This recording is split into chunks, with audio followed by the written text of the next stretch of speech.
16 years ago, at the age of 24, I started out on a journey to achieve financial freedom at the age of 40. Now, I turned 40 earlier this year, and to be honest with you, as crazy as it sounds, I've never really been a person that looks back and reflects too much on my journey. So in today's video, and for the first time ever, I'm gonna go back and look at every single one of the 18 properties that I bought with my wife over the last 16 years and exactly what I paid for them and what they could be worth today. Now, the very first property I ever bought was about 10 Ks from the home that I grew up in and was by far the worst property of my life. But what's crazy about buying the worst property of my life here, which was a 2-bedroom unit in a suburb called Miranda in Sydney, is it still doubled in value. Now, I picked up this first property at the time with 2 of my best friends who are still my best friends for this day.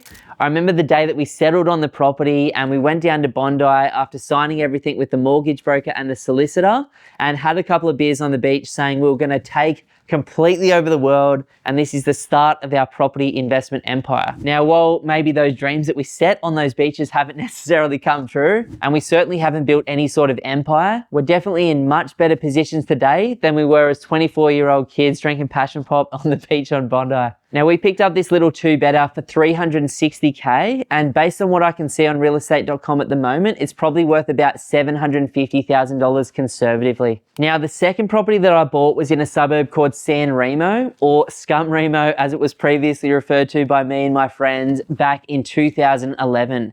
Now, at the time, we were just coming out of the GFC. I bought a 5-bedroom home that also had a 1-bedroom granny flat in the backyard, and I paid $213,000 for the property at that time, and it was renting for over $600 a week. Now, for those of you that have been following our stuff for most of the last 5 to 10 years, you would have heard me talk about this property before. Although this property was a super cheap buy, it ended up being an absolute nightmare. I had a granny flat in the backyard and the tenants burnt that property down. So they also trashed that house so bad. It was one of the most stressful things that I've ever gone through. Even San Remo that I bought for $213K back in 2011, today would be worth at least $850,000.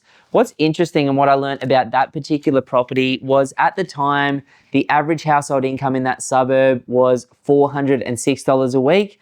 At that time, the average Centrelink payment was $405 per week. So I think 85% of the people living there were either housing commission or renters on very low incomes. But looking at the data today, the percentage of owner occupiers is way higher. The average household incomes are way higher.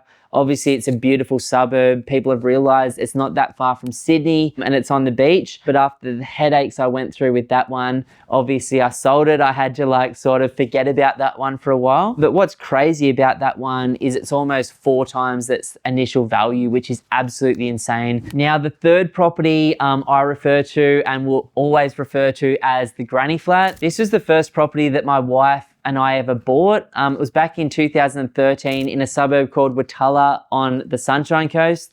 I used to have a running joke with my boss back in the day that he wouldn't stop to drop me off because the area was so ghetto. But obviously when you're young, you're just starting out your investment journey in your career, and you've got a baby on the way at 26 years of age, you don't have much money going on. So we bought this property for $310K. I remember so distinctly that after all costs in our life, we had about $50 a week left over. And we would go down to Bunnings on the weekend and buy 1 pot of paint at a time. That property that we picked up for $310K today, very conservatively, would be worth well over $1 million. And sometimes I still drive past that KFC, which was at the end of the street, with massive fond memories, just remembering of what it was like to have absolutely nothing, to not know what the future was going to bring, but to have these big dreams and big goals of financial freedom and a life filled with choices by my age today. Now, the fourth property is where I started to get smarter and also way dumber as an investor, and I'll explain why in a moment. But effectively, I bought a small piece of land in a suburb called Kalanga, which is on the northern side of Brisbane. I can't remember exactly what I paid for the land, but I'm not joking. I think it was $140,000 or something like that. At the time, my father-in-law was running a building company and he did it at cost plus $10,000 for me. And I built a beautiful double-story 4-bedroom home with a 1-bedroom granny flat for just $250,000 or something crazy like that. So I do remember being all in on that property for just under 400K, which was insane when you think about it now. I couldn't even build that property for under 500 or 600 grand in 2025. But again, that property has gone ballistic. It would be worth at least 900,000 bucks today. That was my first frontier. So obviously, as a young person, I'd learned everything in my mind at that time that I possibly could from just buying normal homes. So now I wanted to move to dual occupancies and building and all of that sort of stuff. So this was my first forte. I remember at that time, building for the first time, I had no idea what was going on. I thought I had to completely piss my father-in-law off every single week by telling him exactly what I thought he should do with a business that he'd been in for 30 years because I knew everything at 27 or 28. At the end of the day, they just stopped taking my calls. And at the end of the day, I realized I didn't need to call them at all because that was what they did. And they got a third-party company called handovers.com.au to do a full review of the property on completion anyway for me. And everything worked out perfectly. So that property ended up being a cracker, not just for cash flow, but tax benefits and capital growth as well. I learned a whole lot of lessons from it. And because now at this stage, before the age of 30, I'm a proper property investor that knows how to reno, buy, and everything I've done turns to gold at the moment until you'll find out soon it didn't turn to gold. Now I've gone and speculated in one of Australia's most regional markets, a suburb for my fifth property called Kyogle, which of course, because I know everything, I've now dragged a mate into as well. I've got some advice from a property marketer that there's this piece of land for just over 100K and his building company just happened to offer me mates rates to build a 4-bedroom home out there for an absolute deal. And if I hold it for 3 months, I'll be able to make 100K. And when your wage is less than 100K and you think you can make easy money, I go out there thinking I know everything and I got burnt hardcore. So on this particular property, I think I was in it for about 380 to 420 grand. I can't remember, was my buy price. Even looking at it today, it's been the worst performing property that I ever did if I kept it. And it would be worth about 600 grand today. So clearly Kyogle is a beautiful place inland from Byron Bay and Tweed Heads. It was an up and comer 13, 14 years ago that still seems to be, looking at these numbers, an up and comer today. But what was horrible about it is instead of making 100K, it actually cost us, we lost money on it, like 40 or 50,000 bucks. And my mate lost money on it with me as well. What was interesting and sort of one of those sliding doors moments is if I didn't think I knew everything at that time, then I never would have fucked up buying that property. But what messing up buying that property did for me is get super, super serious about investing. So I started to look at, well, what's done the best in the past?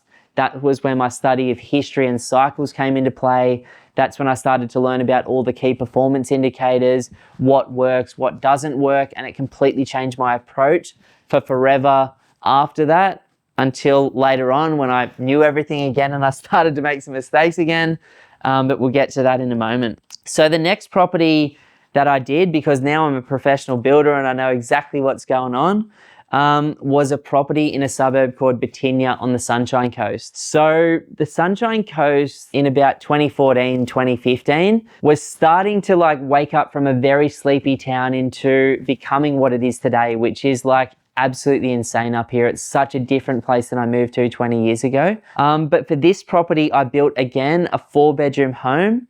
And at this point, it was properly my dream. Like, it was the first time I was in my dream home. Like, I still look at that property and I'm like, out of everything we've ever done, it was my favorite floor plan. We furnished it with brand new furniture. We had both of our kids there. I started Pumped on Property there in mid 2015. Like, it actually makes me emotional. Like, it was just a, Sam, hopefully you can speed up that half a minute when I'm crying there. I probably won't be the first time because it's crazy, this journey that you go on as an investor. But I was all in my dream home at the time for under 450K. And just having a look today online on realestate.com, properties like this are selling for $1 million. And that was only 10 years ago. So why I bought there is because I really liked building. I still love building. Like, it's my favorite strategy. I just don't like paying 2.5 times more than I could have since COVID sort of swept through the market and blew the price of everything up. But that property was phenomenal. I wish I kept it, but I leveraged into another property off the back of that one. Close to the water, it was close to the beach, it was close to the incredible new $500 million hospital that they built. And it was just our dream. And every single morning and every afternoon, we used to go for a walk with the dog and the kids around the area, looking at the beautiful homes that were being built and, you know, aspiring and dreaming. And it was really at that point where some of our dreams were beginning to come true. And it was kind of like, you know, I know you felt this before yourself, like you think you can do more and the results in your life are just starting to show you the benefit of doing a little bit more. And then the dream shifts up and creates more stress and more pressure for your family. But the next property we went on to that one, and we sort of went on a tear after this point. So I can't remember the exact order of these, but I just remember getting to a point by about 2017, 18, where I was doing so much in the business, another business I had, plus these properties, that I pretty much had my first full-blown mental breakdown / black night of the soul moment, which I'll come to soon. But this was the first property we ever did on the water. Our dream was always to be waterfront. So just near that new hospital, because we'd done well in Batinia, and because the land agent at Stocklands and I, by this point, with me pestering the shit out of him for years and years and years, had become friends. He gave me mates rates at full market price with the $2,000 discount for me, which was amazing. Thanks, Ken. Love you, bro. I know you're retired now, but thank you for everything I learned from you at that point. And we actually built our next dream home, a 4-bedroom, double-story, brick and tile joint on the water. Now, that was a dream for me. If at that point in my life, I wasn't completely consumed with anxiety and just doing too much at one point. But that property cost me less than $750,000. I'm like, I built a place on the water on the Sunshine Coast for $750K. It would be worth somewhere between sort of 1.5 and 1.7 million bucks today. But I'll just say 1.5 conservatively. By this point, I've sort of licked my wounds from the experience I had on that property where I lost money, my 5th one in Kyogle. And the business is starting to work a little bit. And I've realized that no matter how much you make in your business, I'm actually an investor first that just now helps 2, maybe 4 people per week do this. And by this point, I'm remembering that I love investing in property. And although I'd been super distracted with the business and getting it set up, I was now in a place where it wasn't taking 100 hours a week. It was just taking like 99.9 hours a week. And I was ready to have a crack. So I went on to another property, my 8th one, which was a suburb called Arana Hills in Brisbane. Still a sexy suburb. Like, I still think that this suburb should be 2 mil today. And it's 1.3. So for anyone out there looking to get close to the city of Brizzy, that's an interesting one to look at for the next few years. I bought this home, which was a 3-bedroom, double-story home on 600 square meters of land for $437K, just 10 to 12 Ks from the city of Brisbane, in a suburb where vacancy rates were less than 0.5%. Incomes were 100 grand a year before COVID. Now they're at 150 to 200K. And where neighboring suburbs were 2 or 3 times more expensive at that time and still are today. Now that property today would be worth 1,250K, would have tripled my money if I wasn't such a dumbass, which you'll hear at the end of this when I share the total value of all these properties versus what they would be worth today, and just how much of an idiot I've been by selling almost all of them now. It's the first time I've ever looked at it, and from here on out, I'm buying and holding. I gave it a little reno, some flooring, a paint job. I actually built a granny flat on that one out the backyard as well. I had an absolute legend of a tenant out the back there too. Obviously, by this point, I'm bored again. I've been building single income homes. I've been building dual locks. What's next? What can I learn with my own money and make mistakes on? So the next property, my 9th and 10th, were actually a subdivision in a suburb called Clontarf on the beaches of North Brisbane at the perfect time. I got in there so early. When I ended up, it was a couple of days before Christmas, I think I picked up this 1,200 square meter site, couple of rooftops from the golf course, just down the road from the beach for 600K. It already had 2 titles, so all I had to do was unwind them. Me being a scaredy cat at that time, I sold one, big mistake, kept one. And by the time I built a beautiful brand new massive 4-bedroom home with a beautiful brand new 2-bedroom granny flat, so another dual lock on that property, I was in it for about 750K. And that property today, again, if I kept it, would be worth about 1.3 million bucks at least. What I learned from that experience, so my goal at that time was I'm in business, and because I'm having young kids and in business and doing all this property stuff, I'm super stressed out. So my desire at that point was to end up with 3 houses with 3 granny flats owned completely outright by the age of 40, giving me 200 grand a year of passive income. And then I could do what I have done, which is cut the business back and only take on a small number of people so that we just get to hang out and have an amazing time together, and hopefully learn from my mistakes and make better decisions from that. But yeah, so as you can see, there was a lot of houses and granny flats going on at that period because of the goal that I had, which I did reach. And then, things changed again. I then went on from there on a tear. So like I've said in a lot of stuff I've done before, I like buying the places that other people hate when they're dirt cheap before they start their run. So right now for me, that's Melbourne and Geelong. For most of the last 10 years, it's been Brisbane, Sunny Coast and Gold Coast. Before that, it was Sydney and the Central Coast. But I realized my temperament as an investor, if bulls are the people that chase good markets, I'm definitely a bear. Like, I loved buying at the end of the last GFC. I loved buying when the Royal Banking Commission was going through. I loved buying during COVID. I loved buying when interest rates were going up. I like to go into the market when everyone else is shitting themselves, but the logic of the market doesn't support the short-term decisions that people are making based on fear and the media. So my next property, I call it the Texas Chainsaw Massacre house because I felt gross walking through it. But it was in COVID. Again, I did other properties before and after this one. I just can't really remember the order anymore. I bought this property around then, peak fear. There was a 9 to 10 month period where I was the only person that rocked up to a single open home in Brisbane. And at that time, I was getting properties for myself and my clients that could stomach it for about 40% cheaper than what I was paying for 3 months before. Not because the market dropped. The market actually only dropped 12.5% up here or in Sydney or in Melbourne, but it was because no one else was around and some people were freaking out selling places and no one was there to pick them up and buy them. So I bought this place, which I called the Texas Chainsaw Massacre, and that's only because it was a shithole, it was a knockdown, and there was all these weird chains hanging through. Obviously, they weren't crazies. They were just hanging bananas and stuff under the house, but I didn't like it anyway. I built a beautiful, brand new double-story, 4-bedroom home with a 2-bedroom granny flat. It cost me under 770K to build. And like I said, or maybe I didn't say, if I kept it today, idiot alert again, I sold it, it'd be worth $1.35 million at least.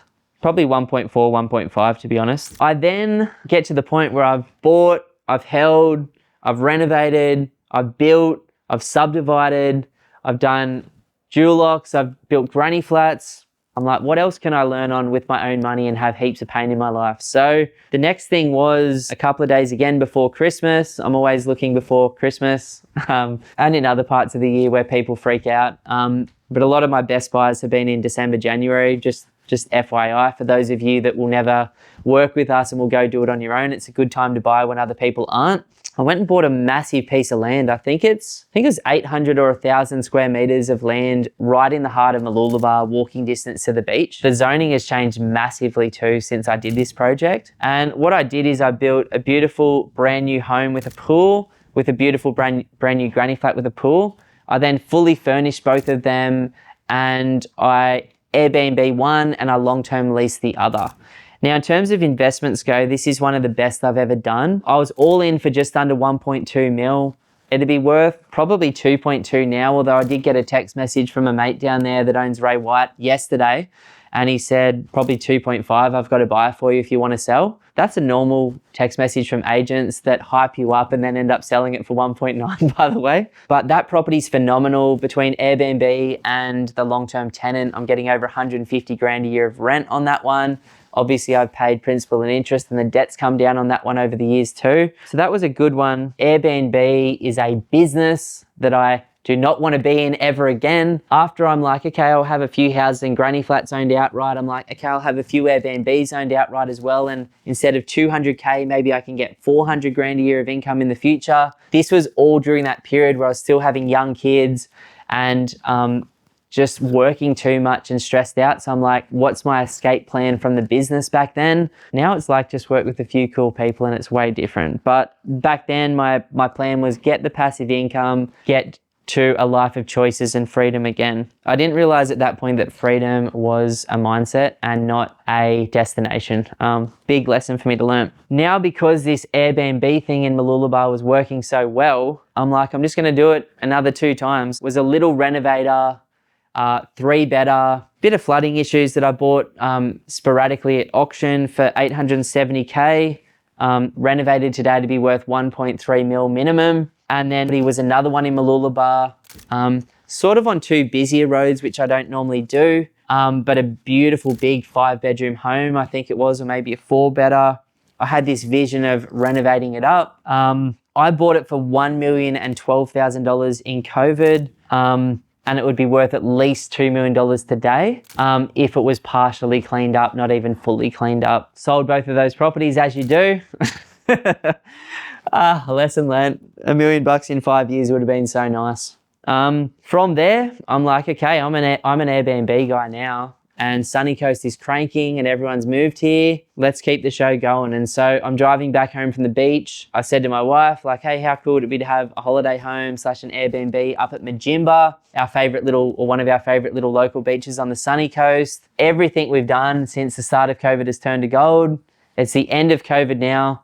People are spending 100 grand more on properties than they should, but let's be one of those people and just do dumb shit. So we bought Majimba for 1,400,000. This is the worst investment that I ever made personally. I then said, hey, it's COVID, building prices have tripled. Let's just do a mad reno.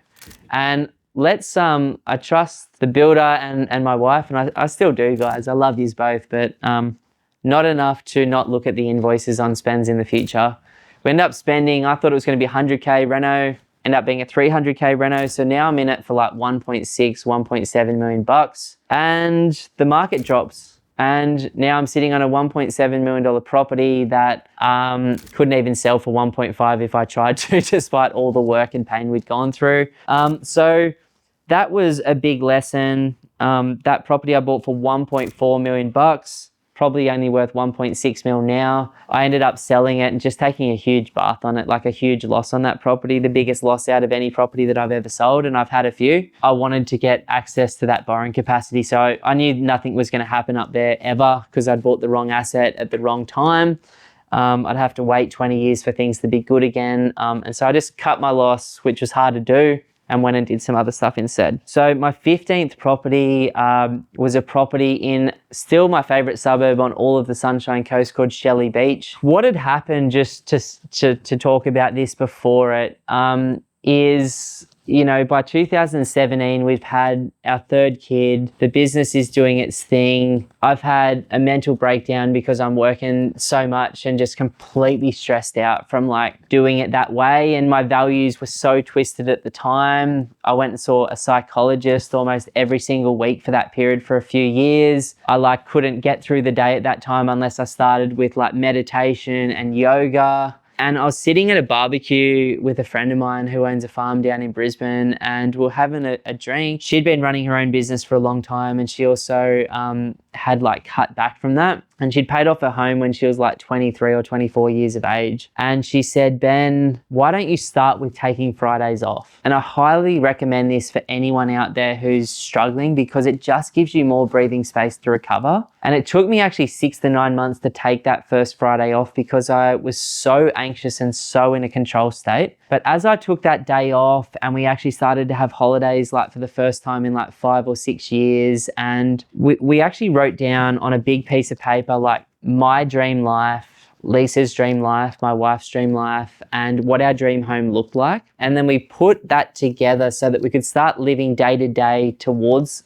that dream life. And our dream property was actually identical. So at this point, we're living on that waterfront home, which was the 7th place we bought. We knew by this point that it wasn't for us. at that point in our life, we wanted no maintenance. So I'd like astroturfed it, and our growing family, it just didn't suit us. It was also sort of facing south-ish, and it was just cold. Like, as weird as that is to say, being on the sunny coast, it was like dark most of the day. So when we put together this wish list, we ended up with Shelley Beach. The day after we put together this wish list, Lisa found this property, and as I do, I'm like, no, change. It would be easier to just be a control nut and anxious as versus jumping again. But we actually jumped and we bought this beautiful property, walking distance to Moffat Beach, walking distance to Shelley Beach, a quick ride to the beaches at Caloundra, quiet street. Oh man, I still love this place so much. Like, I sold it, shouldn't have sold it because it's tripled in value since we bought it, and didn't do that while we owned it. Paid $1,215,000 for this property. It would be worth at least $2.8 million now. But it was a healing space for our family. So we started caravanning, we started holidaying, I started taking Fridays off, I started dropping my kids at school. I still had a small team and was working my butt off like I do now. But it was the first bridge of like, life could be different. Like, success to me isn't wealth. Success to me isn't passive income. Success to me isn't busting my ass for forever to get to freedom in the future. Success then and now became living my values, having a simple life. I don't care about being wealthy. I care about helping a small number of people, doing meaningful work, and being able to spend time with the people that I love. And so it was a big change, and it was also a big change back to one of my key values, which is health, and really starting to look after myself and my family better. Like, I'll be whole for them so that I can be better for them.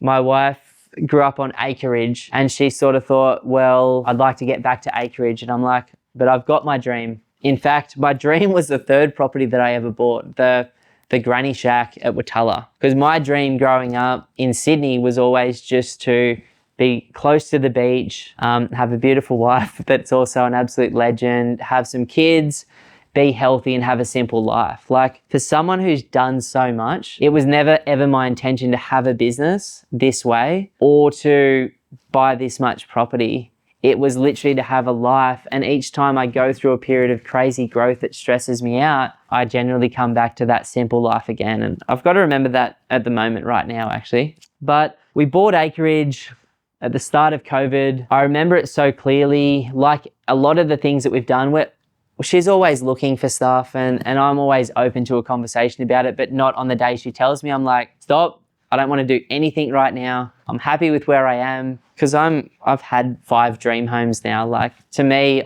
living in my caravan, traveling Australia in 23 and 24 was my dream too. And so we find the property, the auction's a week out. I go through the property. I'm like, absolutely not.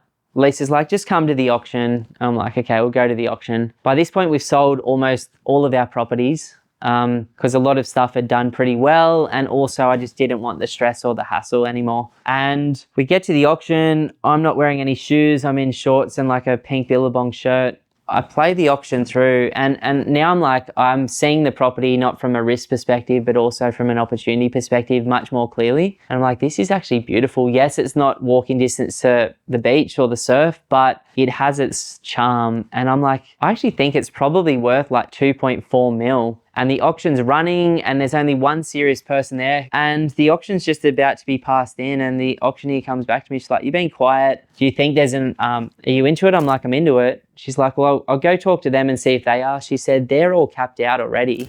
If you put a bid in for $500 more, you'll buy the property today, where they will pay a lot more for it, but that will be tomorrow with conditions. So I put my hand up. The auctioneer hammered the property down. I wasn't expecting to buy. That property today that we bought for $1,975,000 just 4 years ago would be worth at least 3.2 to 3.5 mil.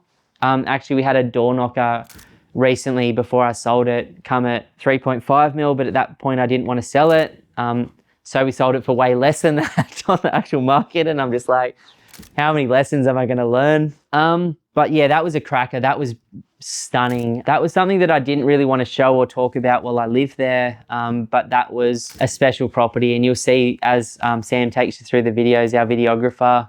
For anyone looking for sick videography, by the way, Samuel Hall Creative, He's the dude, works for some incredible musicians as well as us, and he's just insane for anyone that needs a hand out there. But in terms of the next one we did, my dream as a business had actually always been to be in a big industrial shed with like a full-size gym and maybe ping pong tables and breakout areas. And so last year we realized that dream. And so the 18th property that I bought was actually a big industrial shed for our business. I paid $511K. After I did what I needed to do to it to make it workable, it's probably worth 700 grand today. But that shed's sick. Like, it's weird to talk about being like a commercial service-based business, white-collar business that is actually running out of a big commercial shed. And I think sometimes when clients come in, they're like, this is cool, but this is not what I was expecting. But it's our dream. Upstairs is all air conditioned. Downstairs it has the gym.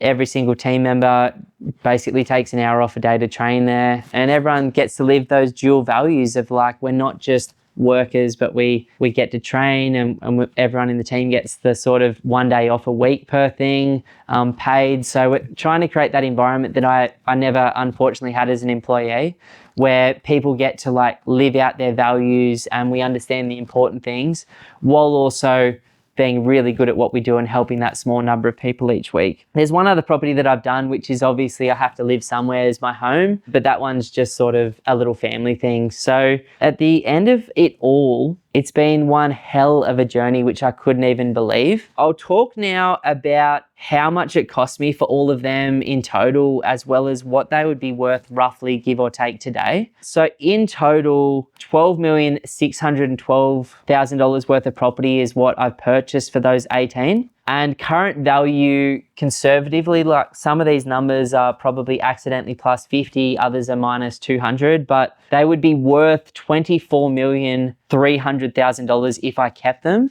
But that same grain from start to finish of me being a bloody idiot know-it-all has resulted in me selling off pretty much the entire portfolio to the point where I own basically nothing anymore, because I value freedom as much as I valued getting to freedom. Like I said, my goal wasn't to be the richest dude in the cemetery with this massive portfolio to tell people about. My goal was to spend more time with my family, to travel more, to work with a small number of incredible like-minded clients each week, to train more, to surf more, to be a better friend, to be a better partner, to be a better family member, to do things which I could never have done if I hadn't have gone on this journey, like have the opportunity to explore a couple of dream homes through my journey, or to, set up a house and granny flat that I love for the future for my family to give me financial peace and financial security, or to contribute like we do to the Everyday Foundation, which is a charity up here on the sunny coast, where I think this year alone we'll give almost $50,000 to $60,000 to those guys to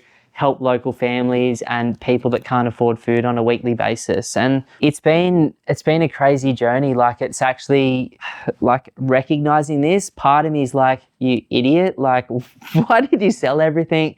Because everything is, especially the early properties have now had enough time to double in value, but it's also given me the gift of freedom and time and the ability to move from survival to wanting to spend my life helping other people and have meaning and purpose in my life. It's been an incredible journey. If I look back on some of the lessons that I've learned from this journey, it's definitely the number one lesson for me is have a plan, be more strategic. You're only as good as the weakest person in your team of advisors. Have a longer term approach to investing. Don't make emotional decisions.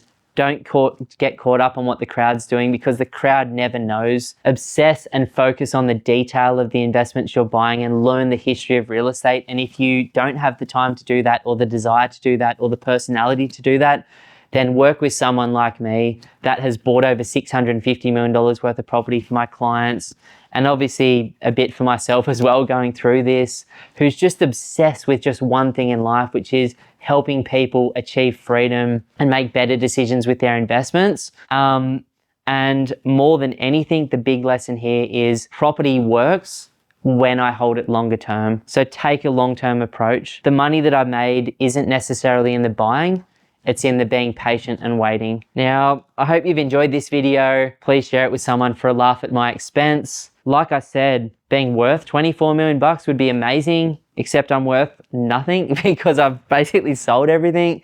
So it's been a huge lesson. But as I go through my next phase of my journey, over the next 15 to 20 years, I think I'll do significantly less, but what I do will be higher quality with a much more long-term approach. And instead of when I've made a couple of $100K thinking that's cool, taking an approach like, well, what if I buy something worth $1 million today and it grows by 5% for the next 15 years and it's worth 2 mil by the time I'm 60 and I'm looking to retire?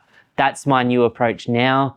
A small number of good quality properties to help my kids out, to help my family out, to be super generous in retirement, to charity. And ultimately what I've learned more than anything else is that it is possible if you take one simple calculated step at a time. And even what I call my lemons now, like my first property that I bought for 360K, the crappy unit in Sydney, is worth 750. That property that I did, my fifth one in Kyogle for 380K, is still worth 600 grand. I know the one that I bought impulsively up there at Majimba, my 14th property on the beach, even though today I overpaid for it with time over 20 or 30 years, I know that will be a $3 million property as well, and everything will work out. So I wish you all the best on your journey to financial freedom. And I'm so grateful to be able to share my story. It's been a hell of a journey to date, and I'm excited to do something similar to this in the future with hopefully not as many bumps and bruises or hard lessons along the way. I'm still an absolute dumbass selling all this stuff. And for the first time, I'm probably realizing what I did. But next time around or from today forward, I'll be more patient and I'll think about what I'm doing a little bit more and enjoy the journey a hell of a lot more. So I wish you all the best on your journey to freedom, whatever that looks like for you. And thank you for being a part of mine. G'day guys, my name's Ben and I'm the director here at Pumped on Property. And I just want to say a massive thank you for watching our content today. Now, if you're thinking about buying an investment property in the next 3 to 12 months, then the team and I would love to offer you a one-on-one strategy session. In that session, we can talk about exactly where you are right now, where you'd like to be longer term, and we can deeply educate you on the Australian market. And then you can take that information and go and absolutely smash it on your own, or potentially become one of the small number of clients that we work with each week. To book your session, all you have to do is go to www.pumpedonproperty.com and click that book your free strategy session button. But either way, we wish you all the best on your journey as an investor to financial freedom.